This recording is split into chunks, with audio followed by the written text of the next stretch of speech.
A solo pocas horas después de la investidura del nuevo presidente Joe Biden, el mismo sometió al Congreso un agresivo proyecto de ley en favor a la inmigración. Para aclarar todas las dudas, vamos a saludar y damos la bienvenida al abogado experto en temas de inmigración y amigo de nuestra casa de Montgomery Community Media, el abogado Silverio Coy. Abogado Coy, bienvenido. ¿Cómo está? Muy bien, Andrea Zarralde, es un honor, como siempre, estar en tu casa en este proyecto tan importante, comunicativo para nuestra comunidad inmigrante.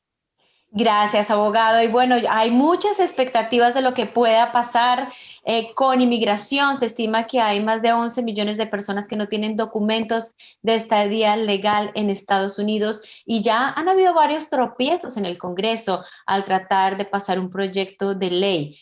El específico del nuevo mandatario Biden, es bastante amplio y agresivo. En buenos términos, porque ampararía y sería un camino directo a la legalización de los más de 11 millones de personas. ¿Qué podemos aclarar al respecto, abogado? ¿Cómo se ve este proyecto de ley? Bueno, Andrea, lo primero hay que aclarar que es un proyecto, es una propuesta de ley que sale de la rama ejecutiva a la rama legislativa, donde se tiene que liderar tanto en la Cámara de Representantes como en el Senado de la República y llegar a un consenso de qué va a ser esta reforma amplia del presidente Joe Biden. La propuesta del presidente Biden incluye que la persona que ha estado en este país efectivo 1 de enero del año 2021. Eso es muy importante, la fecha. Físicamente presente en los Estados Unidos, sin documentos, sin documentada, puede hacer un proceso, de acuerdo a esta propuesta, pedir un estatus que va a ser un estatus temporal por 5 años.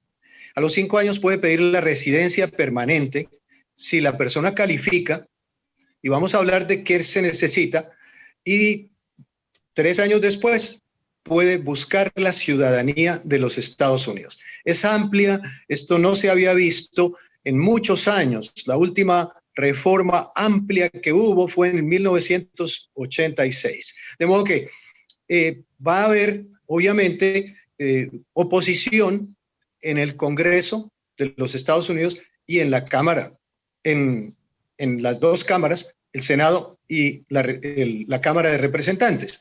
Pero debido a que el Partido Demócrata, al cual pertenece el presidente Joe Biden, maneja la mayoría en la Cámara y en el Senado, por lo menos tenemos a la vicepresidenta Kamala Harris, que ella va a ser el voto decisivo en el Senado de la República. Entonces, hay grandes expectativas, tenemos que prepararnos. ¿Por qué?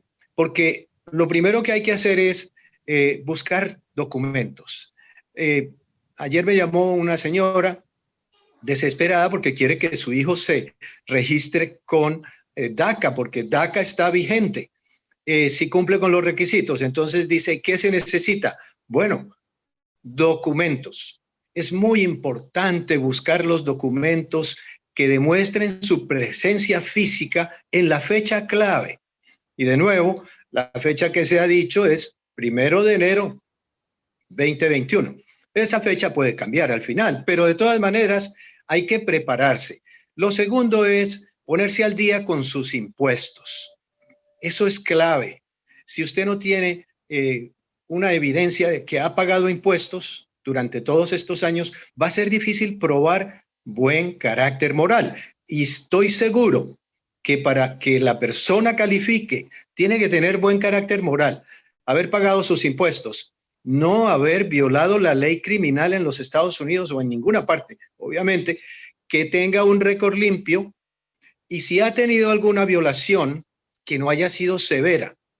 Y cada estado maneja su código criminal en forma diferente, pero en general eso van a ser el contexto, y por eso le pido a todos los que te escuchan a través de tu programa, Andrea, que pidan el récord del FBI, porque mucha gente se le olvidó que hace 10 años tuvo un arresto por, no sé, robar algo en la tienda, o por manejar embriagado, o por violencia doméstica. Bueno, es importante pedir el récord del FBI porque ahí están todas las detenciones de todas las personas en los Estados Unidos. Lo segundo es pedir el récord del estado de Maryland, de la policía. Muchas veces el récord de la policía dice que no tiene ningún antecedente criminal. Por eso es importante que el FBI expida el récord, porque en el FBI sí existe. Y sabemos que en muchas jurisdicciones, después de 10 años, botan los récords o los destruyen o ya no existen, pero lo que sí existe es en la data nacional del FBI. Entonces, eso van a ser claves. Estar al día con los impuestos, tener su récord criminal al día, para que usted consulte una agencia comunitaria o un abogado migratorio que le pueda asistir en la preparación de su caso. Recuerde que esto va a ser un proceso de 8 años y usted puede empezar el proceso, pero si usted no se porta bien, no paga sus impuestos, no mantiene a sus hijos como debe ser, si tiene hijos, trata mal a su esposa o viceversa, han habido casos de violencia doméstica de parte de la mujer contra el hombre. De modo que esas cosas se tienen que evitar, tiene que ser un buen ciudadano. Y para eso vamos a necesitar informar a la gente. Obviamente que a través de este programa de Andrea, que es gran comunicadora en Montgomery County, vamos a estar informando, porque esto es vital e importante. Lo otro, en este caso, se han detenido las deportaciones, efectivo hoy, 22 de enero 2021, por 100 días. Mucha gente que ya estaba en proceso con una orden de deportación tiene ese alivio legal, temporal, pues no es mucho, pero por lo menos le da una respiración a su vida migratoria en los Estados Unidos. Abogado, hablando de este proyecto de ley conocido como el Acta de Ciudadanía del 2021 y basado en su experiencia, sabemos que, bueno, ambas cámaras están en este momento bajo el dominio demócrata, pero ¿cuándo podríamos comenzar? Si todo sale bien. Sabemos que va a ser una batalla reñida de todos modos en el Congreso, pero ¿cuándo podría y cree usted que comenzará a darse el proceso de si se legaliza este proyecto de ley de inmigración? Bueno, lo primero, Andrea, es que tenemos que entender que estamos en una pandemia global. Estados Unidos tiene más de 400,000 víctimas, muertes y personas infectadas, y el presidente Biden ha expedido directivas ejecutivas ayer, 21 de enero 2021, dirigiendo a la nación, el gobierno federal, con unas directrices específicas para detener la pandemia.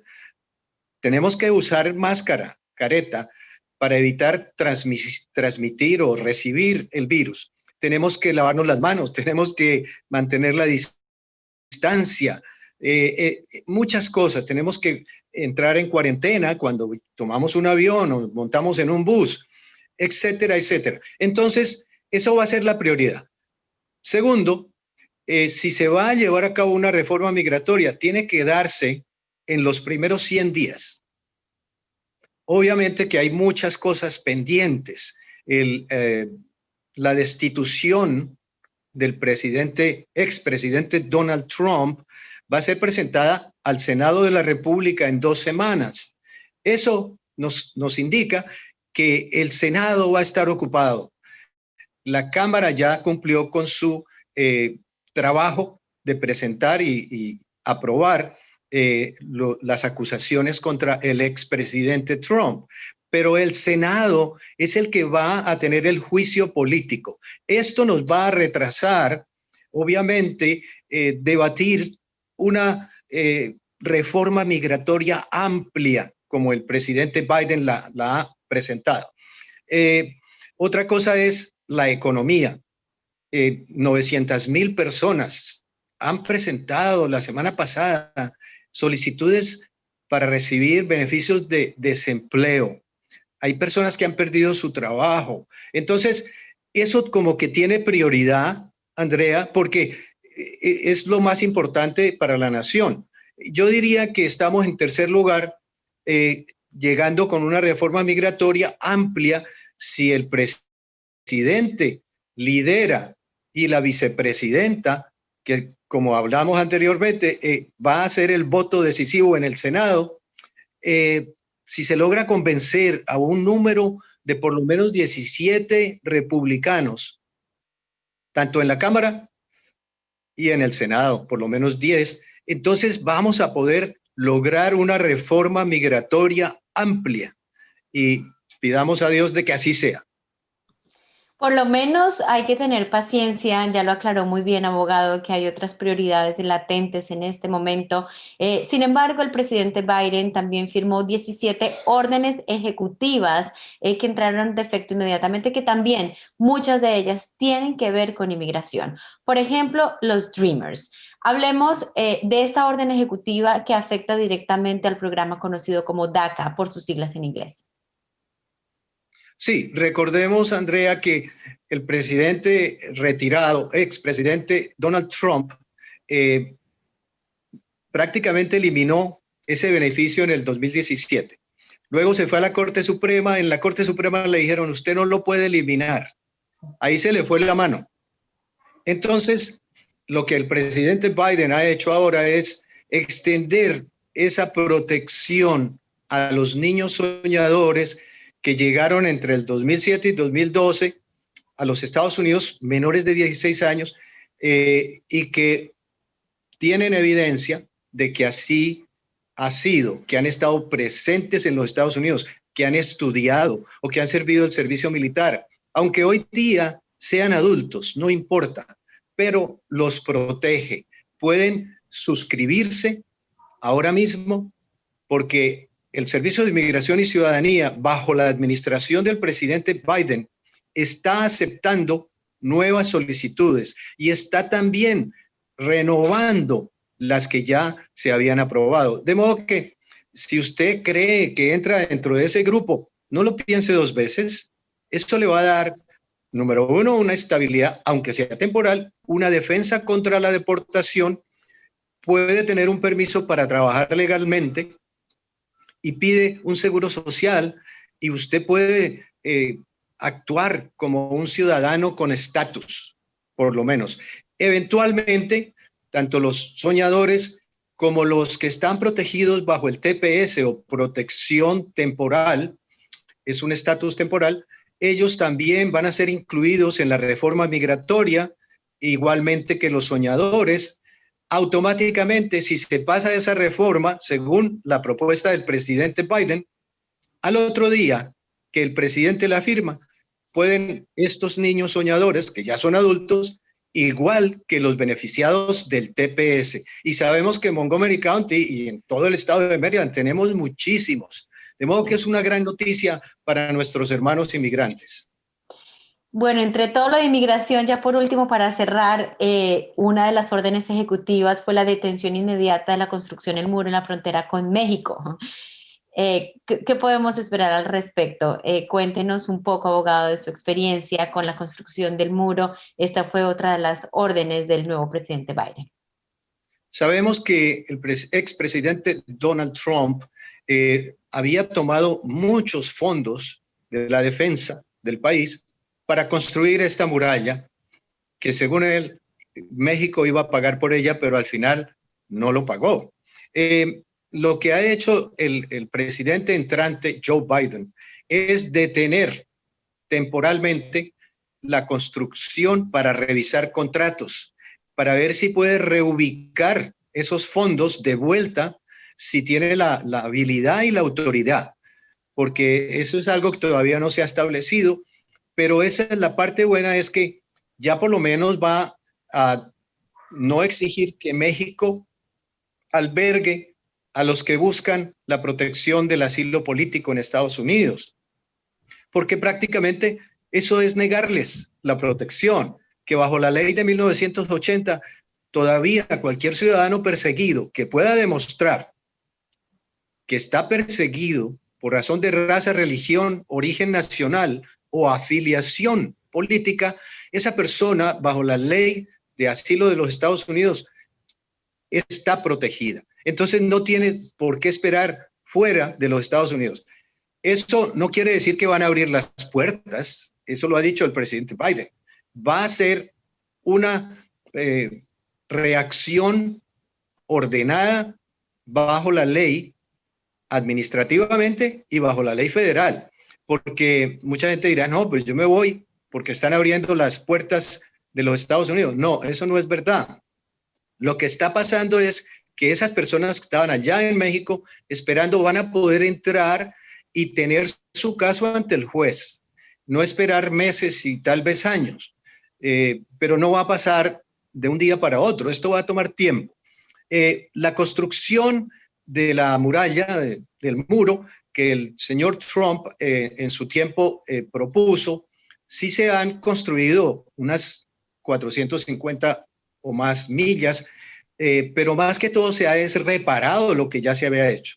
Entonces, el presidente Biden ha propuesto tener alta tecnología para defender a la nación contra alguna invasión inmigrante que venga en masa hacia los Estados Unidos.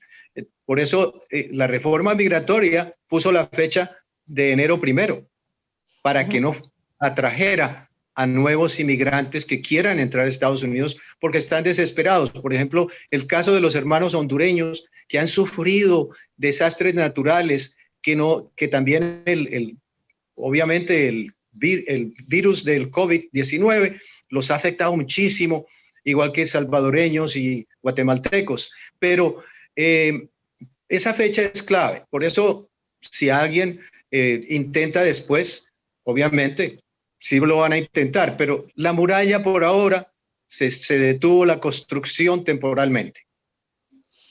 Abogado Silverio Cohen, más claro no lo pudo decir, por lo menos ya hay una propuesta de ley para legalizar a los más de 11 millones de personas que no tienen documentos en Estados Unidos. Hay esperanza también para nuestros jóvenes soñadores.